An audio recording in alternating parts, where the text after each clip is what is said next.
Chemistry is not মিস্ট্রিতে প্রত্যেককে স্বাগত জানিয়ে নিয়ে এলাম ক্লাস 12 এর ফিজিক্যালের শেষ অধ্যায় অর্থাৎ চ্যাপ্টার 5 সারফেস কেমিস্ট্রি বা পৃষ্ঠতলীয় রসায়নের আরো একটি ভিডিও। আজকের ভিডিওতে আমরা মূলত আলোচনা করব ক্যাটালিসিস বা অনুঘটন, তার বিভিন্ন শ্রেণী বিভাগ এবং সবশেষে আলোচনা করব এনজাইম ক্যাটালিসিস বা যেটা এনজাইম বা উৎসেচকের যে অনুঘটন ক্ষমতা সেটা।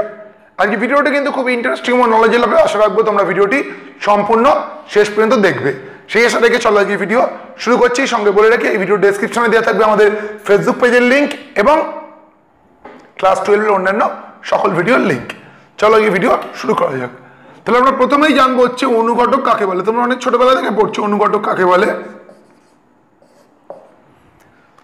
অনুঘটক বা ক্যাটালিস্ট কি? যে সমস্ত পদার্থ রাসায়নিক বিক্রিয়ার বেগমাত্রাকে বাড়ায়, বেগমাত্রাকে কমায়, তাদেরকে নেগেটিভ অনুঘটক বা ঋণাত্মক অনুঘটক বলার কোনো প্রয়োজন নেই, কারণ ঋণাত্মক অনুঘটককে বর্তমানে বাধক বা ইনহিবিটর বলা হয়। শুধুমাত্র যেটাকে আমরা আগে বলতাম ধনাত্মক অনুঘটক তাকেই এখন অনুঘটক বলা হয়। অর্থাৎ যে সমস্ত পদার্থ রাসায়নিক বিক্রিয়ার বেগমাত্রাকে বাড়ায় তাদেরকে আমরা বলবো অনুঘটক। যেমন ধরো তোমরা ছোটবেলায় পড়েছিলে KClO3 পটাশিয়াম ক্লোরেটকে যদি MnO2 উপস্থিতিতে উত্তপ্ত করা হয় তাহলে পটাশিয়াম ক্লোরাইড এবং অক্সিজেন উৎপন্ন হয় এবং MnO2টাকে আমরা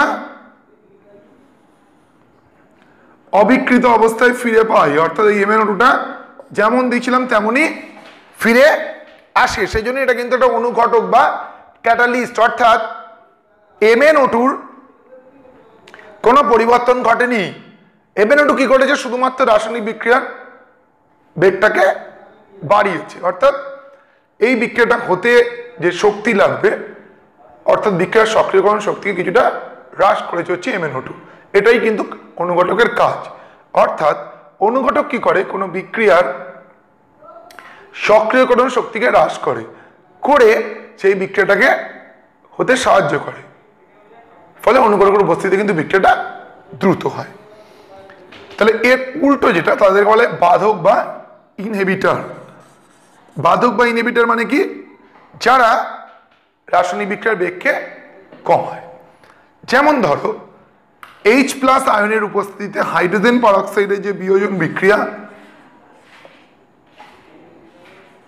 যাতে হাইড্রোজেন পারঅক্সাইড থেকে জল এবং অক্সিজেন তৈরি হয়, এটা যদি H3PO4 বা H3PO3 দেওয়া হয়, মূলত H3PO4 ফসফরিক অ্যাসিড দিলে এই বিক্রিয়ার গতিটা কমে যায়, গতি মন্দীভূত হয়। তাহলে একে আমরা বলবো বাধক বা ইনহিবিটর। অর্থাৎ এটা রাসায়নিক বিক্রিয়ার বেগটাকে কমিয়ে দিচ্ছে। তাহলে যারা বেগকে বাড়াচ্ছে তারা ক্যাটালিস্ট বা অনুঘটক, যারা বিক্রিয়ার বেগকে কমাচ্ছে তারা বাধক বা ইনহিবিটর। চলে আসি আমরা আরো কতগুলো খুব বেসিক জিনিসে। তা হলো প্রমোটার বা উদ্দীপক কাদের বলে? উদ্দীপক মানে যারা অনুঘটকের কার্যক্ষমতাকে বাড়িয়ে দেয় তাদেরকে বলে হচ্ছে উদ্দীপক। যেমন ধরো উদ্দীপক যখন আমরা N2 এবং H2 অর্থাৎ নাইট্রোজেন এবং হাইড্রোজেনের বিক্রিয়া ঘটিয়ে অ্যামোনিয়া তৈরি করি, হ্যাবার পদ্ধতিতে অ্যামোনিয়া, এখানে অনুঘটক হচ্ছে লৌহ চূর্ণ। লৌহ চূর্ণ হচ্ছে আমাদের অনুঘটক। এই লৌহ চূর্ণের ক্ষমতাকে বাড়ানোর জন্য এর সঙ্গে মলিবডেনাম অক্সাইড দেওয়া হয়। সেটা কি? সেটা হচ্ছে উদ্দীপক। এটা হচ্ছে উদ্দীপক। অর্থাৎ এটা অনুঘটকের যে অনুঘটন ক্ষমতা তাকে আরো বাড়িয়ে দেয়। আর যারা অনুঘটকের অনুঘটন ক্ষমতা কমায় তাদের বলে অনুঘটক বিষ, ক্যাটালাইটিক পয়জন, অনুঘটক বিষ। যেমন ধরো তোমরা রোজেনবার্গ বিজারণ পড়েছো, সেখানে কি করা হয়? অ্যাসিড ক্লোরাইড নেওয়া হয় এবং H2PD সঙ্গে BaSO4 দেওয়া হয়। বেরিয়াম সালফেটটা কিন্তু এখানে অনুঘটক বিষের কাজ করে। অর্থাৎ এটা হাইড্রোজেন কে যে প্যালাডিয়াম ক্যাটালিস্টের উপস্থিতি বিক্রিয়া করে, সেই প্যালাডিয়াম ক্যাটালিস্টের কার্যক্ষমতাকে কমিয়ে দেয়। তাহলে যারা ক্যাটালিস্টের কার্যক্ষমতাকে কমায় তাদেরকে আমরা বলি হচ্ছে অনুঘটক বিষ।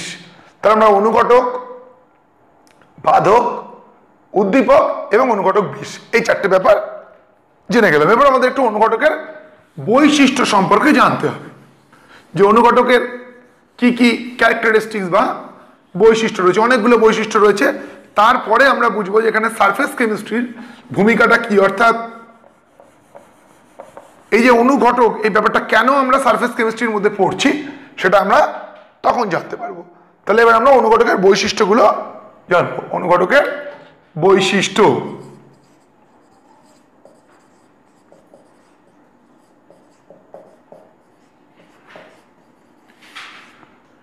কি বৈশিষ্ট্য বোর্ডে লেখার কিছু নেই, যে কোনো লেখার দরকার লিখবো।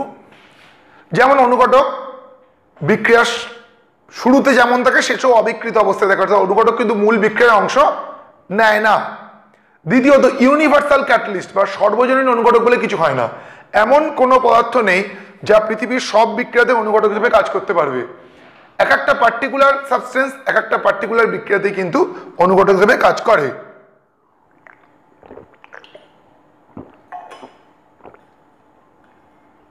সাধারণত খুব অল্প অনুঘটকই কিন্তু বিক্রিয়ার জন্য প্রয়োজন হয়, অর্থাৎ বিক্রিয়ক এবং বিক্রিয়াত পদার্থ বেশি হলেও খুব বেশি অনুঘটকের প্রয়োজন হয় না, কারণ অনুঘটকটা তো মূল বিক্রিয়ায় খরচ হয় না, সেটা থেকে যায়।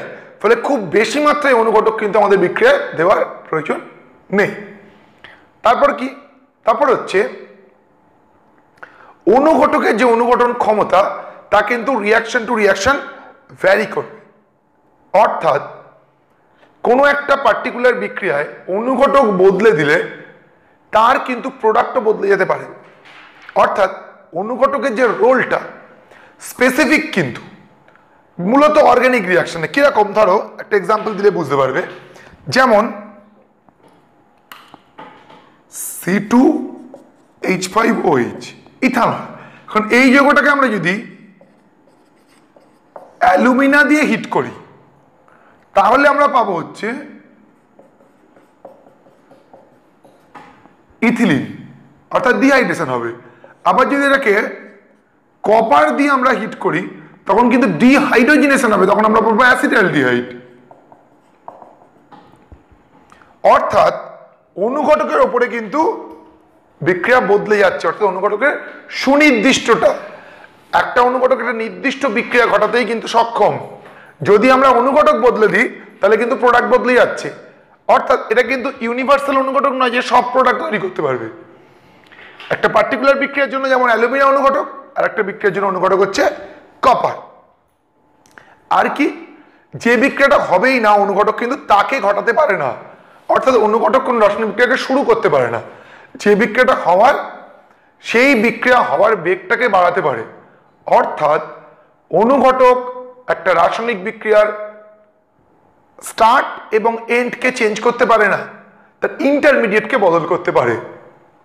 অনুঘটকের উপস্থিতিতে কি হয়, যেটা প্রথমেই বলছিলাম, একটা অল্টারনেটিভ রুটে রিয়াকশনটা হয়, সেই জন্যই বিক্রিয়ার সক্রিয়করণ শক্তিটা কমে যায়, কিন্তু মূল বিক্রিয়াটা বদলে যায় না। চলে আসি আমাদের এবার অনুঘটকের শ্রেণী বিভাগে।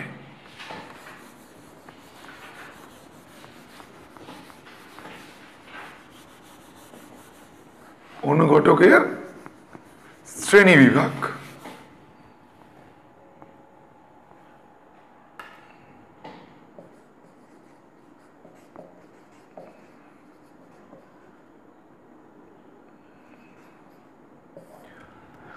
কিরকম ব্যাপারটা অনুঘটকের শ্রেণী বিভাগ? অনুঘটক দুরকম হয়, হোমোজিনিয়াস ক্যাটালিসিস, হেটেরোজিনিয়াস ক্যাটালিসিস। সমসত্ব অনুঘটক, অসমসত্ব অনুঘটক। সমসত্ব অনুঘটক মানে হচ্ছে যেখানে বিক্রিয়ক, বিক্রিয়াজাত পদার্থ এবং অনুঘটক সবাই একই ভৌত অবস্থায় রয়েছে। কি বললাম? বিক্রিয়ক, বিক্রিয়াজাত পদার্থ এবং অনুঘটক যদি একই ভৌত অবস্থায় থাকে তাকে আমরা বলবো সমসত্ব অনুঘটন বা হোমোজিনিয়াস ক্যাটালিসিস। তাহলে কি? সমসত্ব অনুঘটন।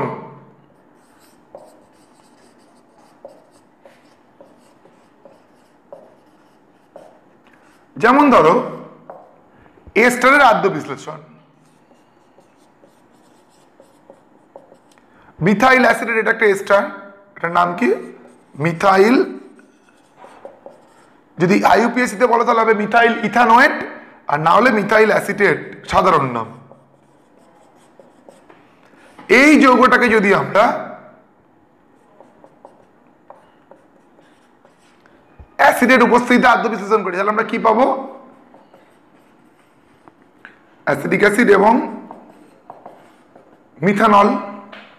এবারে এই অ্যাসিডিক অ্যাসিড এবং মিথানল এই দুটোই কিন্তু হচ্ছে তরল। মিথাইল অ্যাসিডেরটাও তরল এবং জল H+টাও তরল অবস্থায় রয়েছে, অর্থাৎ পুরো রিয়াকশনটাই কিন্তু একই ভৌত অবস্থায় ঘটছে। তাহলে এটাকে আমরা বলবো হচ্ছে হোমোজিনিয়াস ক্যাটালিসিস বা সমসত্ব অনুঘটন। আর একটা হচ্ছে হেটেরোজিনিয়াস ক্যাটালিসিস, অর্থাৎ যেখানে এরা একই ভৌত অবস্থায় থাকে না। কিরকম এক্সাম্পল সেটার? ধরো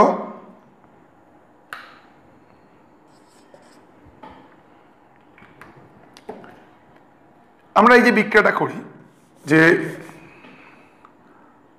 ইথিলিন তার সঙ্গে হাইড্রোজেনের বিক্রিয়া ঘটালাম প্যালাডিয়াম অনুঘটকের উপস্থিতিতে, করে ইথেন তৈরি হলো। এখন দেখো এগোনো গ্যাস, প্রোডাক্টটা যে ইথেন হলো সেটাও কিন্তু গ্যাস, কিন্তু এই অনুঘটকটা হচ্ছে এখানে সলিড বা কঠিন। অর্থাৎ গ্যাস ফেজ রিয়াকশনে কিন্তু প্রচুর সময় আমরা সলিড ক্যাটালিস্ট বা কঠিন অনুঘটক ব্যবহার করি। এটাই আমরা বুঝবো যে গ্যাস ফেজ রিয়াকশনে কঠিন অনুঘটকের ভূমিকাটা কি, what is the role of solid in this kind of reaction. তার জন্যই কিন্তু আমাদের সারফেস কেমিস্ট্রির মধ্যে এই অংশটা, অর্থাৎ অনুঘটক এবং অনুঘটন ক্যাটালিসিসকে ইনক্লুড করা। এইবার আমরা সেই জায়গায় আসি, অর্থাৎ যে অধিশোষণ আগের দিন পড়েছিলাম অ্যাডজর্পশন, সেই তত্ত্বের দ্বারা আমরা এটাকে ব্যাখ্যা করব যে গ্যাস ফেজ রিয়াকশনে কঠিন অনুঘটকের ভূমিকা। ভালো করে এখানটা বুঝবে, এটাই হচ্ছে এই পার্টের সব থেকে ইন্টারেস্টিং জায়গা।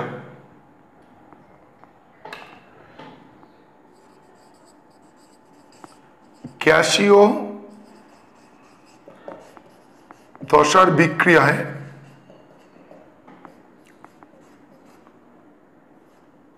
কঠিন অনুঘটক এর ভূমিকা।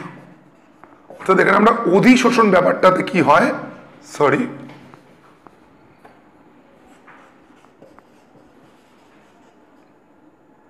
সেইটা আমরা দেখব, কি ঘটনা এমন ঘটে। দেখো তোমরা যারা এখন ক্লাস 12-এ পড়ো, ক্লাস 11-এ কিছুটা প্র্যাকটিক্যাল করেছিলে, নর্মালি তোমরা দেখবে গ্যাসের মধ্যে বিক্রিয়া আমরা করাই না। দুটো গ্যাসকে রিয়াক্ট করানো কিন্তু খুব কঠিন। কি সমস্যা? আসলে আমরা ম্যাক্সিমাম রিয়াকশন কি করি, জিনিসগুলোকে জলে দ্রবীভূত করে নিই, অর্থাৎ একটা সলিউশন বানিয়ে নিই। সেখানে জলটা একটা মিডিয়াম হিসেবে কাজ করে, যে মিডিয়ামে আয়নগুলো রিয়াক্ট করে। গ্যাসের ক্ষেত্রে সমস্যা হচ্ছে গ্যাসের অণুগুলো ঘুরে ঘুরে বেড়াচ্ছে, তাদেরকে এক জায়গায় আনতে পারলে তবে তারা তো বিক্রিয়া করবে। অর্থাৎ বিক্রিয়া হওয়ার জন্য তাদের মধ্যে যে কন্ট্যাক্টটা প্রয়োজন, সেই কন্ট্যাক্টটাই তো ঘটবে না। সেই কন্ট্যাক্টের জন্য একটা মিডিয়ামের কাজ করে কিন্তু সলিড। অর্থাৎ এখানেই কিন্তু অধিশোষণের ভূমিকা। কিরম ব্যাপারটা ঘটে খুব ইজিলি যদি আমরা বুঝতে চাই, ধরো এটা আমাদের কঠিন অনুঘটকের তলটা, সে আমাদের রিয়াকশনটা হচ্ছে এ আর বি এর মধ্যে, কিংবা ধরে নাও দুটো জিনিস ধরেই নি, ধরো এই ইথিলিন আর হাইড্রোজেনের মধ্যে বিক্রিয়া করাতে হবে। এখন এরকম মিডিয়ামে কি প্রচুর ইথিলিন আর হাইড্রোজেন ঘুরে বেড়াচ্ছে। এবার কি করলাম আমরা, সেখানে প্ল্যাটিনাম বা প্যালাডিয়ামের টুকরো সে তারজালি আকারে হোক গুঁড়ো আকারে হোক দিলাম। এবারে ব্যাপন প্রক্রিয়াতে কি হবে, তারা এর ওপরে প্রথমে আসবে, তারপরে এই গ্যাসগুলো এই সলিড ফেজে অ্যাবজর্ব হবে, অর্থাৎ অধিশোষিত হবে। এটাই কিন্তু মূল গুরুত্বপূর্ণ ধাপ। অর্থাৎ সেই কঠিন যে পৃষ্ঠটা রয়েছে তার ওপর গ্যাসের অণুগুলোর অধিশোষণ, অর্থাৎ এই ঘুরে বেড়ানো অণুগুলোর পরের ধাপে এসে কি করবে, স্টেপ 2 তে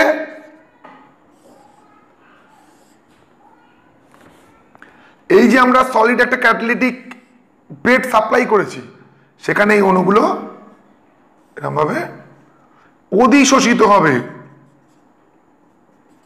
অ্যাবজর্ব। এবার দেখো যারা ঘুরে ঘুরে বেড়াচ্ছিল তারা এবার একটা কমন মিডিয়াম পেলো, যেখানে সবাই তারা একসঙ্গে থাকতে পারলো। এইবার তারা বিক্রিয়া করতে পারবে নিজেদের মধ্যে। তাহলে স্টেপ 3 তে কি হবে, এরা একে অপরের সঙ্গে বিক্রিয়া করবে, বিক্রিয়া করে নতুন একটা জিনিস তৈরি করলো C2H6। তার পরের ধাপ হচ্ছে এর উল্টোটা, অর্থাৎ ডিসরাপশন বা বিশোষণ, মিডিয়াম থেকে ছেড়ে বেরিয়ে চলে গেল।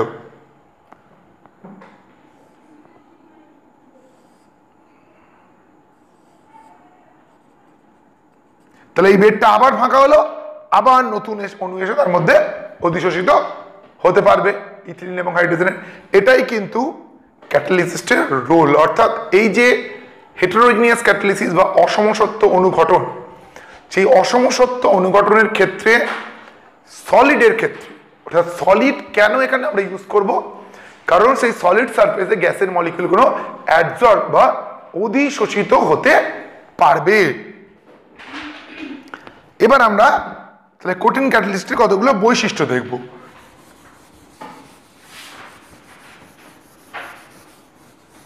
ক্যারেক্টারিস্টিক্স অফ সলিড ক্যাটালিস্ট বা এই যে হেটেরোজিনিয়াস ক্যাটালিস্টের ক্ষেত্রে কঠিন অনুঘটকের বৈশিষ্ট্য কি, সেই বৈশিষ্ট্য প্রথমে হচ্ছে তার রিঅ্যাক্টিভিটি, সক্রিয়তা। সাধারণত এদের সারফেসটা যদি রাফ হয় তাহলে এদের সক্রিয়তা বাড়ে রাফ সারফেসে।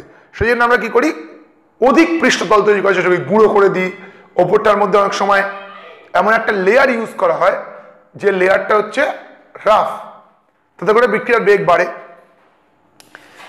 সুনির্দিষ্ট সিলেক্টিভিটি, এটা কিন্তু ভেরি ইম্পর্টেন্ট। এটা খুবই সিলেক্টিভ নেচার, অর্থাৎ এটা পার্টিকুলার সাবস্টেন্সে কিন্তু পার্টিকুলার রিয়াকশনে ক্যাটালিস্ট হিসেবে কাজ করতে পারবে, সবকিছু করবে না। যেমন একটু আগে একটা বলছিলাম, এখানে ধর একটা এক্সাম্পল বলছি, আমরা ধর আমরা অ্যাসিটিলিন নিলাম, এর মধ্যে হাইড্রোজেন দিলাম। এবার আমরা যদি প্যালাডিয়াম দিয়ে হিট করি তাহলে কিন্তু একদম ইথেন হয়ে যাবে, কিন্তু এর বদলে আমরা যদি লিন্ডার অনুঘটক দিই সেক্ষেত্রে কিন্তু এটা ইথিলিন হবে। অর্থাৎ এই যে সিলেক্টিভিটি, এটা কিন্তু খুব সিলেক্টিভ ওয়েতে রিয়াক্ট করাতে পারে, অর্থাৎ প্রোডাক্টটা ক্যাটালিস্ট কন্ট্রোল করতে পারে। আর একটা রয়েছে তোমাদের সিলেবাসে জিনিস, যে আকৃতিগত বর্ণাত্মক অনুঘটক বা সেফ সিলেক্টিভ ক্যাটালিস্ট। কিছু কিছু ক্যাটালিস্ট আছে একটি নির্দিষ্ট আকারে বিক্রিয়া করতে পারে। আকৃতিগত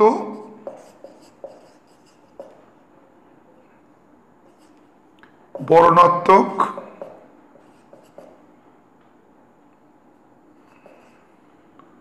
অনুঘটক, সেফ সিলেক্টিভ ক্যাটালিস্ট।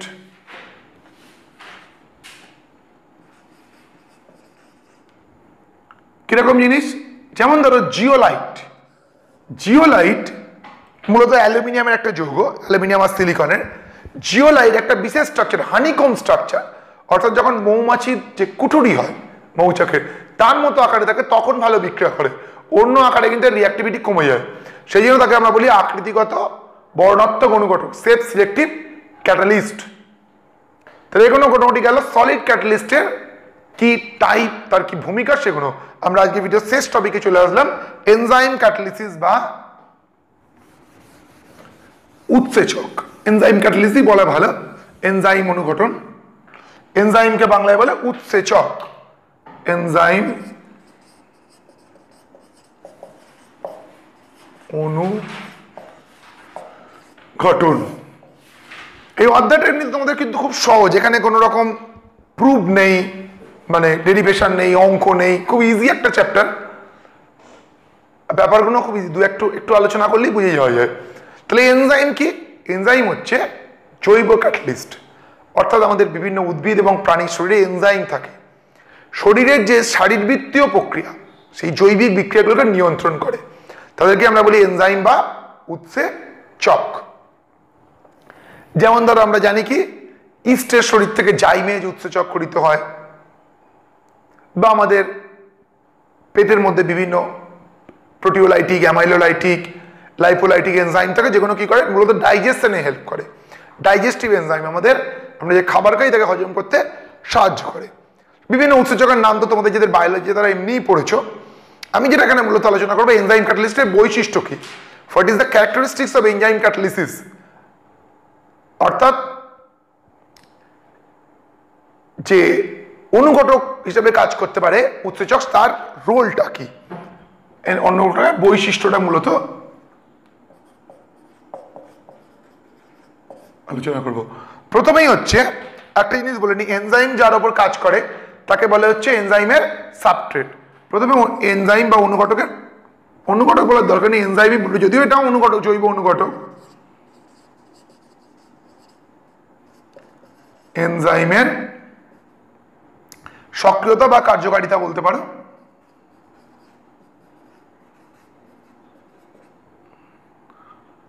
এনজাইম কিন্তু খুব অল্প পরিমাণে প্রয়োজন হয়, অর্থাৎ খুব অল্প এনজাইম অনেকটা সাবস্ট্রেটের উপর কাজ করার জন্য উপযুক্ত। Small amount of enzyme can act on large amount of substrate. প্রথম বৈশিষ্ট্য। দ্বিতীয় বৈশিষ্ট্য কি? দ্বিতীয় বৈশিষ্ট্য হচ্ছে এনজাইম তার অ্যাকশনটা হচ্ছে সিলেক্টিভ, সুনির্দিষ্ট। এর কাজ কিরকম? সুনির্দিষ্ট।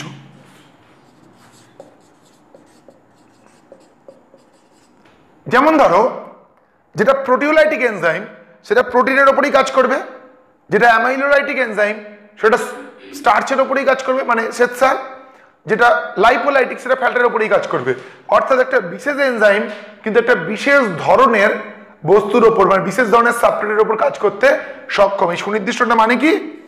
বিশেষ এনজাইম, বিশেষ এনজাইম বলার থেকে ভালো হচ্ছে নির্দিষ্ট এনজাইম। নির্দিষ্ট এনজাইম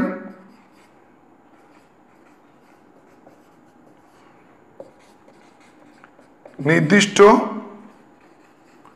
সাবস্ট্রেট এর উপর কার্যকারী। যে কোনো এনজাইম যে কোনো সাবস্ট্রেটে কাজ করে না। তারপর কি? এনজাইমের ক্ষেত্রে একটা টেম্পারেচারের রোল আছে, অর্থাৎ এনজাইম কোনো একটা বিশেষ টেম্পারেচারেই কিন্তু কার্যক্রম থাকে। টেম্পারেচার কম বা বেশি হলে এনজাইমের কার্যকারিতা নষ্ট হয়ে যায়। সাধারণত যে ম্যামালসের শরীরে এনজাইমগুলো থাকে সেগুলো 35 থেকে 37, 38 ডিগ্রি সেলসিয়াস অবধি কিন্তু ঠিকঠাক কাজ করে, তারপরে এদের কর্মক্ষমতা কমে যায়, অর্থাৎ উষ্ণতার কিন্তু একটা রোল আছে। ফোর্থ হচ্ছে পিএইচ। এটা ভালো করে বুঝবে, এনজাইমগুলো কিন্তু পিএইচ পাল্টে গেলে তাদের কার্যকারিতা নষ্ট হয়ে যায়। যেমন দেখবে যখন আমাদের পাকস্থলীতে অতিরিক্ত এই সেল খরিত হয়, আমাদের কিন্তু ডাইজেস্টিভ এনজাইমগুলো ঠিকঠাক কাজ করে না, ফলে খাবার কিন্তু হজম হয় না। অর্থাৎ প্রত্যেক এনজাইমের কিন্তু কাজ করার একটা নির্দিষ্ট পিএইচ রয়েছে। সাধারণত 5 থেকে 8 পিএইচে এনজাইম ভালো কাজ করে। পিএইচ এর মান 5 থেকে 8, অর্থাৎ খুব বেশি আম্লিকও নয়, খুব বেশি ক্ষারীয় নয়, এরকম একটা পিএইচে এনজাইম ভালো কাজ করে। তাছাড়া কি হয়, কিছু কিছু আয়নের উপস্থিতি এনজাইমের কার্যক্ষমতাকে বাড়িয়ে দেয়, তাকে আমরা বলি কি? Prosthetic group. যেমন ধরো Na+ ক্যাটায়নটা থাকলে লালারসের কার্যক্ষমতা বেড়ে যায়, আবার মার্কারি, আর্সেনিক এরা এনজাইমের কার্যক্ষমতাকে নষ্ট করে দেয়। এই সমস্ত আয়নগুলো কিন্তু এনজাইমকে ডিস্ট্রয় করে দিতে পারে। আর একটা কি, আর এনজাইম কি করে কাজ করে সেই সংক্রান্ত একটা মতবাদ রয়েছে, চাবিতালা তত্ত্ব বা লক অ্যান্ড কি মেকানিজম। সেটা খুব ডিটেলিং এ তোমাদের কেমিস্ট্রির দরকার নেই, যাদের বায়োলজি নির্দিষ্ট সেখানে পড়েইছো। কি হয়, এনজাইম আর সাবট্রেড, এরা একে অপরের সঙ্গে চাবির মধ্যে, ঠিক যেমন তালার মধ্যে চাবি সেট হয়ে যায় সেইভাবে সেট হয়ে যায়। তারপর এখান থেকে এরা একটা ইন্টারমিডিয়েট তৈরি করে, এই ইন্টারমিডিয়েট থেকে প্রোডাক্ট তৈরি হয় এবং এনজাইমটা আবার আমরা ফিরে পেয়ে যাই। So we can set the enzyme is a catalyst. মোটামুটি তোমাদের এই যে অংশটা অর্থাৎ অনুঘটক বা অনুঘটন, সেখানে এই ব্যাপারটুকুই গুরুত্বপূর্ণ ছিল। খুব বেশি ডিটেলিং এই অংশ থেকে তোমাদের এক্সামে প্রশ্ন আসে না, খুব সহজ প্রশ্নই আসে। আশা করি এই ভিডিওটি তোমাদের ভালো লাগবে। ভিডিওটি ভালো লাগলে একটা লাইক করে নিজেদের বন্ধু বান্ধবদের সঙ্গে শেয়ার করো। আর এর পরের ভিডিওতে আমরা এই অধ্যায়ের শেষ অংশ অর্থাৎ কোলয়েডটা আলোচনা করবো এবং এই অধ্যায় থেকে যে গুরুত্বপূর্ণ প্রশ্নগুলো রয়েছে সেগুলোর একটি পিডিএফ লিঙ্ক দিয়ে দেবো। এর পরের ভিডিওতে আমরা দিয়ে দেবো, মানে চ্যাপ্টার শেষ হলে এবার থেকে আমরা প্রত্যেক অধ্যায়ে যে গুরুত্বপূর্ণ প্রশ্নগুলো রয়েছে সেগুলো পিডিএফ আকারে একটা লিঙ্ক তোমাদের দিয়ে দেবো। ভিডিওর কোনো অংশ বুঝতে অসুবিধা হলে বা অন্য কোনো অধ্যায়ের ভিডিও দেখতে চাইলে তা অবশ্যই কমেন্টের মাধ্যমে জানাবে। চ্যানেলে যারা নতুন তারা চ্যানেলটিকে সাবস্ক্রাইব করবে। যারা আমাদের সঙ্গে এতক্ষণ সময় কাটলে তাদের প্রত্যেককে অসংখ্য ধন্যবাদ।